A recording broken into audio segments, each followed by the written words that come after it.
नमस्कार दोस्तों। हम लोग आज एडिटोरिया के टेस्ट पेपर से एनसीईआरटी का रिवीजन करने के लिए जा रहे हैं। तो चलिए एनसीईआरटी का पहला टेस्ट पेपर जो एडिटोरिया के द्वारा पब्लिश किया गया है उससे हम लोग अपना हिस्ट्री का रिवीजन करते हैं। पहला क्वेश्चन है, Kathak dance is related to which part of India? Kathak नृत्य भारत के किस भाग से संबंधित? तो कथक नृत्य जो एक क्लासिकल डांस है, भारत में टोटल 8 क्लासिकल डांस है, उसमें से कथक नृत्य जो है एक क्लासिकल डांस है जो आपको नॉर्थ इंडिया से नॉर्थ इंडिया उत्तर प्रदेश से रिलेटेड कथक डांस। देखिए कथक आपको उत्तर प्रदेश से रिलेटेड है, तो इसका आंसर क्या हो जाएगा? उत्तर भारत। इसके बारे में जो एनसीईआरटी में लिखा गया है उसको भी पढ़ लेते हैं। देखिए कथक की कहानी, यदि वीरतापूर्ण परंपराएं अलग अलग क्षेत्रों में अलग अलग रूपों में पाई जा सकती है तो नृत्य के बारे में भी यही सच है। एनसीईआरटी में क्या लिखा है? आइए एक नृत्य शैली कथक के इतिहास पर नजर डालें जो अब उत्तर भारत के कई हिस्सों से जुड़ा हुआ है। यहीं पे लिखा गया है जो कथक जो है उत्तर भारत के हिस्सों से जुड़ी हुई नृत्य है। कथक शब्द कथा से लिया गया है जो संस्कृत और अन्य भाषाओं में कहानी के लिए इस्तेमाल किए जाने वाला शब्द। कथक शब्द कथा से लिया गया है। कथक मूल रूप से उत्तर भारत के मंदिरों में कहानी सुनाने वाली एक जाति थी। कथक क्या था? एक मूल रूप से उत्तर भारत के मंदिरों में कहानी सुनाने वाली एक जाति थी जो अपने प्रदर्शन को इशारों और गीतों से सजाते थे। एक जाति का नाम था कथक, जो अपनी प्रदर्शन को इशारों और गीतों से सजाते थे। भक्ति आंदोलन के प्रसार से 15वीं और 16वीं शताब्दी में कथक नृत्य की एक विशिष्ट विधा के रूप में विकसित होना शुरू हो गया। तो ये कथक जो नृत्य है ये आपको कब शुरू हुआ है? 15वीं और 16वीं शताब्दी के आरंभ में। राधा कृष्ण की किंवदंतियों को रसलीला नामक लोक नाटकों में अभिनय किया गया था जिसमें लोक नृत्य को कथक कथाकारों के मूल इशारों के साथ जोड़ा गया। तो ये इंफॉर्मेशन एनसीईआरटी में कथक नृत्य पर दिया गया। The story of Kathak, the term Kathak is derived from katha. Kathak were originally a caste of storyteller in temples of north India. तो आपको कथक की बातें जो एनसीईआरटी में दी गई है समझ में आ गया होगा। अगला क्वेश्चन है, देखिए, select the true statement regarding Mesolithic और मिडिल स्टोन एज। मेसोलिथिक या मध्य पाषाण युग के संबंध में निम्नलिखित कथनों पर विचार करें। तो कौन सा कथन है? इस समय पत्थरों के औजार को माइक्रोलिथ कहा जाता था। इस समय की जो पत्थरों के औजार है उसको क्या कहा जाता था? माइक्रोलिथ। पत्थर के औजार आकार में बड़े थे या नहीं, देखते हम लोग आगे। इस समय पुराने किस्म के औजार अनुपस्थित थे। क्या पुराने किस्म के जो औजार हैं अनुपस्थित थे? तो नहीं, पत्थरों के औजार छोटे थे। तो इसका ये पॉइंट 2 और पॉइंट 3 गलत हो जाएगा, केवल पॉइंट 1 सही है। तो देखिए एनसीईआरटी में क्या लिखा है? वह अवधि जब हम लोग लगभग 12,000 वर्ष पूर्व से लेके लगभग 10,000 वर्ष पूर्व तक पर्यावरणीय परिवर्तन पाते हैं उसे मेसोलिथिक मध्यम पत्थर कहा जाता है। इस अवधि में के दौरान पाए गए पत्थर के उपकरण आमतौर पर छोटे होते हैं। यहाँ पर लिखा हुआ एनसीईआरटी में जो आमतौर पर उपकरण कैसे थे? छोटे थे और उन्हें माइक्रोलिथ कहा जाता था। आरी और दरांती जैसे उपकरण बनाने के लिए माइक्रोलिथ को संभवतः हड्डी या लकड़ी के हैंडल पर चिपका दिया जाता था। साथ ही पुराने प्रकार के औजारों का उपयोग जारी रहा। इसमें क्या लिखा है?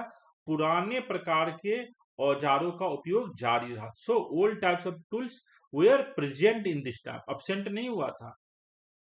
Stone tools were large in size, नहीं, स्टोन टूल्स जो थे वो स्मॉल इन साइज है।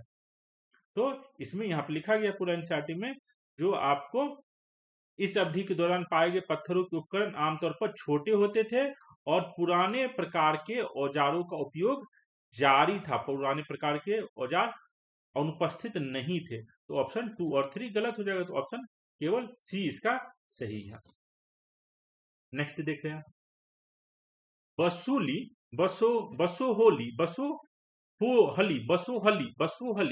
style is related to which state? Who composed रस मंजरी? रस मंजरी किसने कंपोज की? बसोहली शैली किस राज्य से संबंधित है और रस मंजरी की रचना किसने की?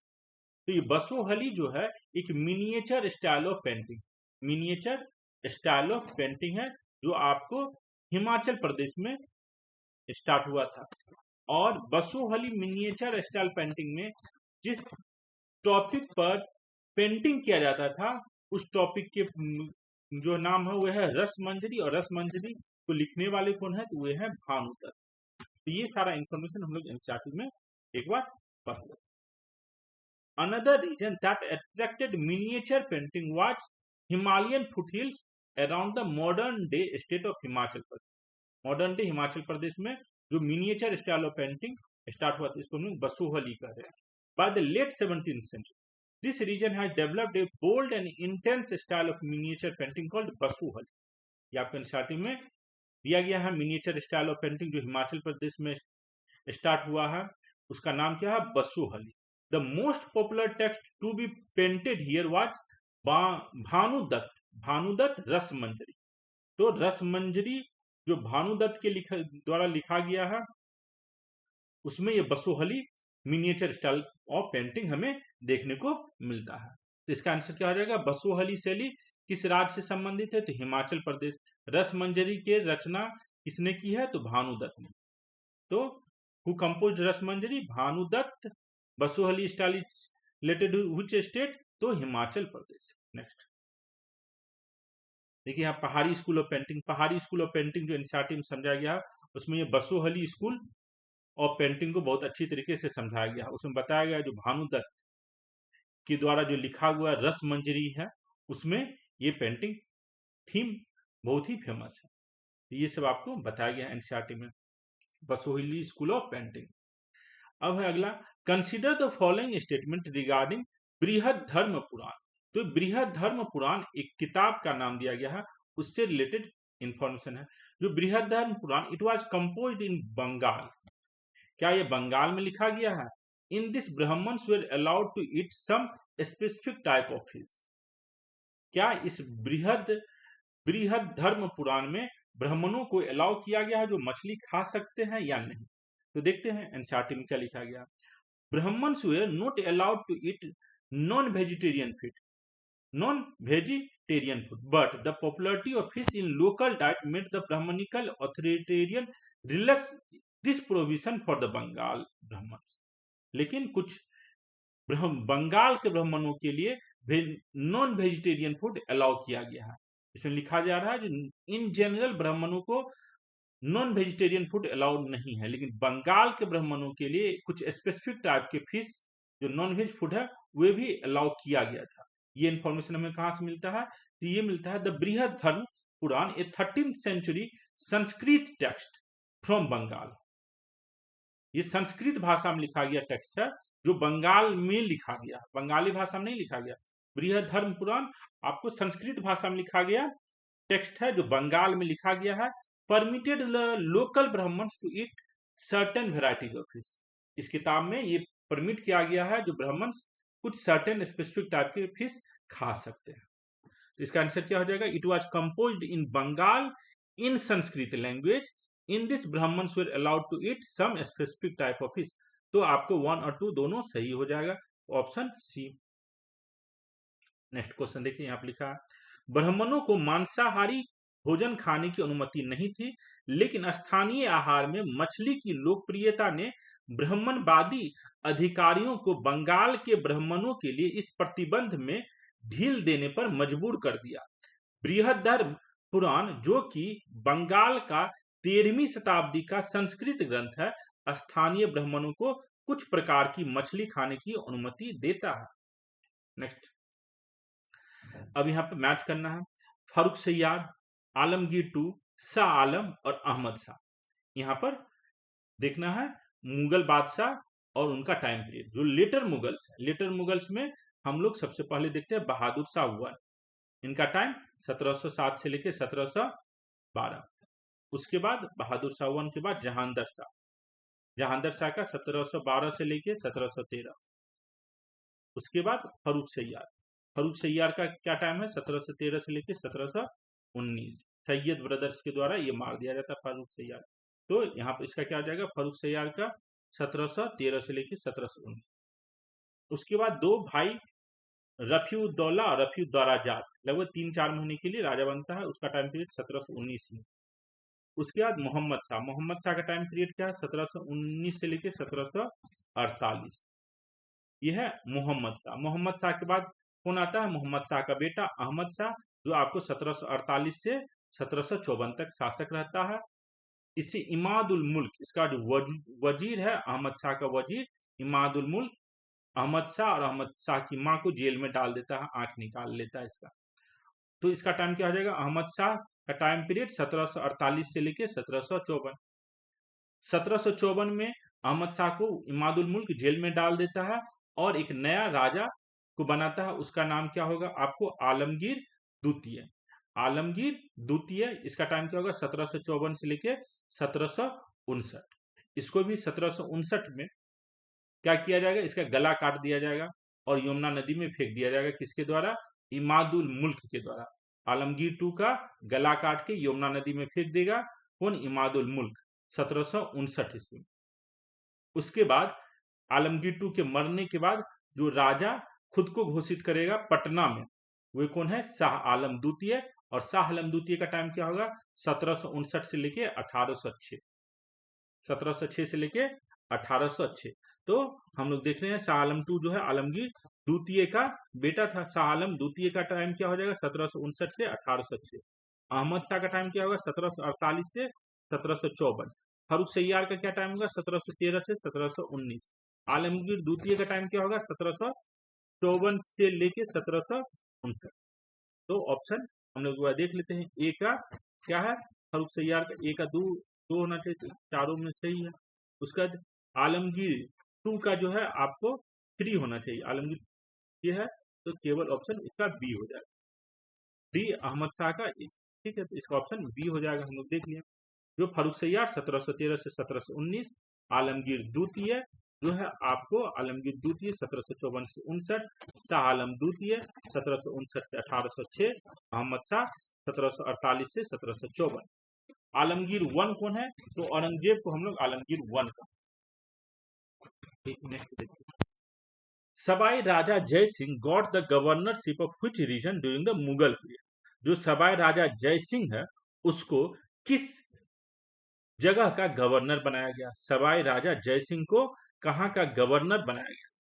तो याद रखिएगा, हम लोग वीक मुगल, कमजोर मुगल में दो राजपूत राजाओं के बारे में पढ़ते हैं। एक राजा अजीत सिंह और एक पढ़ते हैं राजा अजीत सिंह का इंफॉर्मेशन एनसीईआरटी में दिया गया है, और एक राजा सवाई जय सिंह के बारे में दिया गया है। दो ही इंपॉर्टेंट राजपूत राजाओं का इंफॉर्मेशन एनसीईआरटी में दिया गया है। वीक मुगल्स में एक है अजीत सिंह, एक है सवाई राजा जय सिंह। अजीत सिंह को जो सूबेदारी मिलता है वह है आपको गुजरात का। अजीत सिंह को गुजरात का मिलता है, और सवाई राजा जय सिंह को कहां का सूबेदारी मिलता है? तो मालवा का। याद रखिएगा, मालवा का।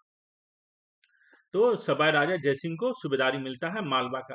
किस मुगल बादशाह के समय? तो जहांदर शाह के समय। जहांदर शाह के समय इसे मालवा का गवर्नर बनाया जाता है, सवाई राजा जय सिंह को। एक बार पढ़ लेते हैं एनसीईआरटी में क्या लिखा गया। These influential Rajput families claimed the subedari of rich provinces of Gujarat and Malwa. तो Raja Ajit Singh of Jodhpur held the governorship of Gujarat. जो राजा अजीत सिंह था जोधपुर का, उसे गवर्नरशिप मिला कहां का? गुजरात का मिला।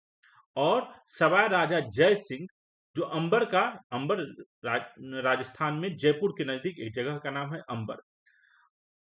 Sawai Raja Jai Singh of Amber was governor of Malwa. यहाँ पे दिया गया है मालवा का गवर्नर बनाया गया किसको? सवाई राजा जय सिंह को। These offices were renewed by and extended territory. तो आगे इसकी जो इन्फ्लुएंस है, इसका जो टेरिटरी है इंक्रीज किया गया। तो एनसीईआरटी में इतनी बातें लिखी गई है। दो राजपूत राजाओं के बारे में हमें जानकारी लेना है। एक राजा अजीत सिंह और दूसरा राजा जय सिंह। राजा जय सिंह को बनाया गया मालवा का गवर्नर, और राजा अजीत सिंह को बनाया जाएगा गवर्नर किसका? गुजरात का। किसके टाइम पीरियड में? तो जहांदर शाह के टाइम पीरियड। तो आंसर क्या हो जाएगा? B. Next question, consider the following statement regarding the tools of neolithic period. Neolithic period के बारे में कुछ बातें दी गई है, वो हमको पढ़ना है। The tools were polished during this period, mortar and pestles were used to grind grains. नव पाषाण काल के औजारों के संबंध में निम्नलिखित कथनों पर विचार कीजिए। औजार पॉलिश किए जाते थे। इस अवधि में ओखल और मूसल का उपयोग अनाज को पीसने के लिए किया जाता था। तो ये भी इंफॉर्मेशन देखते हैं एनसीईआरटी क्या बोलता है। देखिए, many of these are different from the earlier Paleolithic tools and that is why they are called Neolithic. Neolithic tools जो है Paleolithic tools से अलग था। These include tools that were polished to give a fine cutting edge. Neolithic इरा में जो tools थे वे polish किए जाते थे ताकि उसे फाइन कटिंग एज बन सके। Mortar and pestles were used for grinding grain and other plant produce. तो इसमें दिया गया है एनसीईआरटी में, जो tars and pestles were used for grinding grain and other plant produce. Tars and pestles are use for grinding grain even today. आज भी हम लोग के गांव में देखते हैं ओखल और मूसल का यूज किया जाता है। Even today, several thousand years later, at the same time, tools of Paleolithic type continued to be made and used. And remember, some tools were also made of bone. तो बताया गया जो हड्डी के भी टूल्स यूज होते थे, पत्थर के भी टूल्स होते थे। तो पेलियोलिथिक इरा, मीजोलिथिक इरा के जो टूल्स थे वो भी अवेलेबल थे नियोलिथिक में, लेकिन नियोलिथिक इरा के जो टूल्स थे ज्यादा आपको पॉलिश किए हुए थे। तो औजार पॉलिश किए जाते थे। इस अवधि में ओखल और मूसल का उपयोग अनाज को पीसने के लिए किया जाता था। इसका आंसर क्या हो जाएगा? 1 और 2 दोनों सही है। नियोलिथिक पीरियड जिसको नव पाषाण काल कहा जाता है। नेक्स्ट क्वेश्चन है, what was the joint army of Sikh jathas and misl called. तो अब सिख एम्पायर पंजाब की कहानी पर क्वेश्चन है, जो joint army of Sikh and misl called. Sikh जत्थों और मिसलों की संयुक्त सेना को क्या कहा जाता? तो सिख जत्थों और मिसलों की संयुक्त सेना को क्या कहा जाता था? तो दल खालसा। दल खालसा कहा जाता था। तो यहां पर है, इसका आंसर क्या हो जाएगा? दल खालसा। इसमें एक पढ़ लेते हैं एनसीईआरटी क्या कर रहा है। The organisation of Sikh into political community during the 17th century held in regional state building in Punjab. जो 17th सेंचुरी 1600 के बाद सिख जो है एक पॉलिटिकल ऑर्गेनाइजेशन, पॉलिटिकल यूनिटी में कन्वर्ट हुआ। हम लोग को मालूम होना चाहिए जो सिख के 5 गुरु जो फेमस है, शुरुआत के पहले गुरु नानक, गुरु अंगद, गुरु अंगद के बाद कौन है? गुरु अमरदास, गुरु रामदास और गुरु अर्जन देव। ये लोग संत थे। गुरु अर्जन देव तक संत थे। गुरु अर्जन देव को मार दिया जाता है मुगल बादशाह जहांगीर के द्वारा। गुरु अर्जन देव को मार दिया जाता है जहांगीर के द्वारा। उसके बाद जो गुरु बनते हुए हैं गुरु हरगोविंद। गुरु हरगोविंद ये लोग जो है आपको सिख को एक मिलिट्री यूनिट की तरह निर्माण करते हैं। अब ये लोग केवल संत नहीं, उपदेश ही नहीं दे रहे, ये सिख को एक मिलिट्री पावर के रूप में ऑर्गेनाइज करते हैं। ये कौन ऑर्गेनाइज करते हैं? तो गुरु हरगोविंद ऑर्गेनाइज करते हैं। और फिर जो है आपको जो आखिरी सिख गुरु कौन है? गोविंद सिंह, श्री गोविंद सिंह। तो यहां पर हमको याद रखना है। तो गोविंद सिंह जो है खालसा आर्मी का निर्माण कौन करते हैं? तो 1699 में गुरु गोविंद सिंह खालसा आर्मी क्या हुआ? सिख का एक ऐसा ग्रुप जो युद्ध करने के लिए, लड़ने के लिए मुगल सेनाओं से, राजपूत से लड़ने के लिए तैयार था। तो ये खालसा ग्रुप किसने बनाया था? गुरु गोविंद सिंह ने बनाया था। कब बनाया था? 1699 में। 1699 में। तो ये खालसा आर्मी बनाया गया था गुरु गोविंद सिंह के द्वारा। दल खालसा आपको 1740 ईस्वी में बनाया गया है, दल खालसा। इसमें क्या हो रहा है? सिख जो है आपको जत्थों और मिसलों में इसे बांटा गया था और इसी को हम लोग दल खालसा करें। तो खालसा जो पहले बना, उसके बाद दल खालसा बाद में बना। तो इसका आंसर क्या हो जाएगा? सिख जत्थों और मिसलों की संयुक्त सेना को क्या कहा जाता था? तो दल Khalsa. Under a number of able leaders in the 18th century, Sikh organized themselves into a number of bands called Jathas and later on Misl. Their combined forces known as Grand Army Dal Khalsa. इसमें दिया गया है दल Khalsa. The entire body used to meet at Amritsar at the time of Baisakhi or Diwali to take collective decision known as resolution of Gurus. तो देखिए आपको ये दल खालसा बनाया गया था और ये दल खालसा आपको अमृतसर में दिवाली और बैसाखी के फेस्टिवल पर मिलते थे और ये लोग डिसीजन लेते थे. जो कॉमन डिसीजन क्या कहलाता था? गुरमताज. इन लोग का जो डिसीजन होता था इसको क्या कहते थे? गुरमताज कहलाता था. और a system called rakhi was introduced offering protection to cultivators on the payment of tax of 20% of the. जो पंजाब के फार्मर्स थे उसको बोला जाता था आप 20% अपने प्रोटेक्शन का हमको दीजिए, इसके बदले हम आपको मुगल और राजपूत के सैनिकों से आपको बचाएंगे, आपको प्रोटेक्ट करेंगे, आपको कोई हार्म नहीं करेगा. तो ये जो प्रोटेक्शन मनी लिया जाता था ये कितना था? 20% था. और इसी प्रोटेक्शन मनी वाले सिस्टम को क्या कहते थे? राखी. तो दल खालसा आपको कब बना है? 1740 ईस्वी के आसपास. पंजाब को अलग अलग मिस्ल में बांट दिया गया. इसी में से एक मिस्ल होता है सुकरचकिया मिस्ल, जिसका लीडर बनता है बाद में रंजीत सिंह, जिसकी कहानी हम लोग पढ़ते हैं. आपको 1799 में वो लाहौर का आपको राजा बनता है और 1839 ईस्वी में मर जाता है. तो रंजीत सिंह की कहानी हम लोग पढ़ते हैं. तो सुकरचकिया मिस्ल का जो लीडर होता है रंजीत सिंह होता है. तो यहीं पर हम लोग देखा सिख जत्थों और मिसलों की संयुक्त सेना को क्या कहा जाता है? तो दल Khalsa. Next, under the rakhi system of Sikh what percentage of produce was taken for conservation. सिखों की राखी व्यवस्था के अंतर्गत उपज का कितना प्रतिशत हिस्सा सिख संरक्षण के लिए लिया जाता था? अभी हमने पढ़ा जो राखी सिस्टम के तहत 20% हिस्सा लिया जाता था.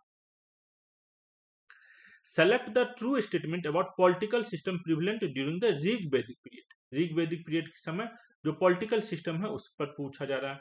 ऋग्वैदिक काल के दौरान प्रचलित राजनीतिक व्यवस्था के बारे में सत्य कथन का चयन कीजिए. राजा के पास लोगों से कर एकत्र करने की शक्ति थी.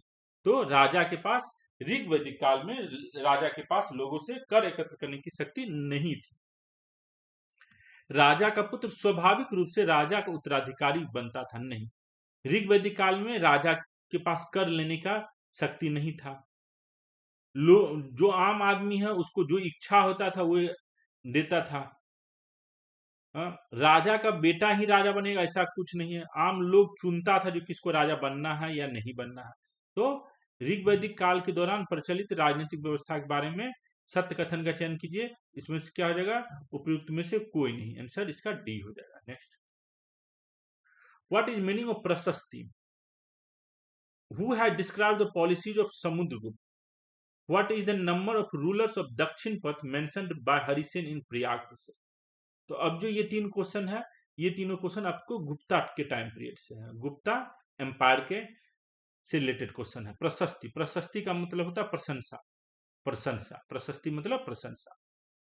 तो प्रयाग प्रशस्ति, प्रयाग प्रशस्ति में समुद्रगुप्त की प्रशंसा की गई है. समुद्रगुप्त के जीवन के बारे में बताया गया, समुद्रगुप्त की उपलब्धियों के बारे में बताया गया. किसने ये प्रयाग प्रशस्ति लिखा है समुद्रगुप्त के बारे में? हरिसेन ने लिखा है. तो समुद्रगुप्त की नीतियों का वर्णन किसने किया है? तो हरिसेन ने किया है. हरिसेन ने प्रयाग प्रशस्ति में दक्षिण पंथ के शासकों की संख्या कितनी बताई है? तो दक्षिण पंथ के शासकों की संख्या कितनी है? तो 12. और आर्यावर्त के शासकों की संख्या कितनी है? 9. तो देखिए, the rulers of Aryavarta, the area shaded in green on the map here, there are 9 rulers. Aryavarta के 9 राजाओं का वर्णन किया गया है हरिसेन के द्वारा. उसी के अनुसार द रूलर्स ऑफ दक्षिण पंथ, हियर देयर वर 12 रूलर्स. तो एनसीईआरटी में दिया गया है दक्षिण पंथ के 12 राजाओं को पराजित किया था. किसने? आपको समुद्रगुप्त ने किया. समुद्रगुप्त ने किया. तो हरिसेन ने प्रयाग प्रशस्ति में दक्षिण पंथ के शासकों की संख्या कितनी बताई है? तो 12. ये भी आपके एनसीईआरटी में दिया गया है. समुद्रगुप्त की नीतियों का वर्णन किसने किया है? तो हरिसेन ने किया है. प्रशस्ति का मतलब क्या होता है? प्रशंसा होता है. तो 13 का आंसर क्या हो जाएगा? सी. 14 का आंसर क्या हो जाएगा डी, और 15 का आंसर क्या हो जाएगा आपको बी। तो ये 15 क्वेश्चन हमने एनसीईआरटी से लिया था, जो आपको पूछा गया है ड्यूटेरिया के टेस्ट पेपर में। उम्मीद है ये जो वीडियो है इससे आपका अच्छा रिवीजन हुआ होगा, आपको सारा चीज रिकॉल हुआ होगा, जो भी इंफॉर्मेशन है। देखने के लिए थैंक यू।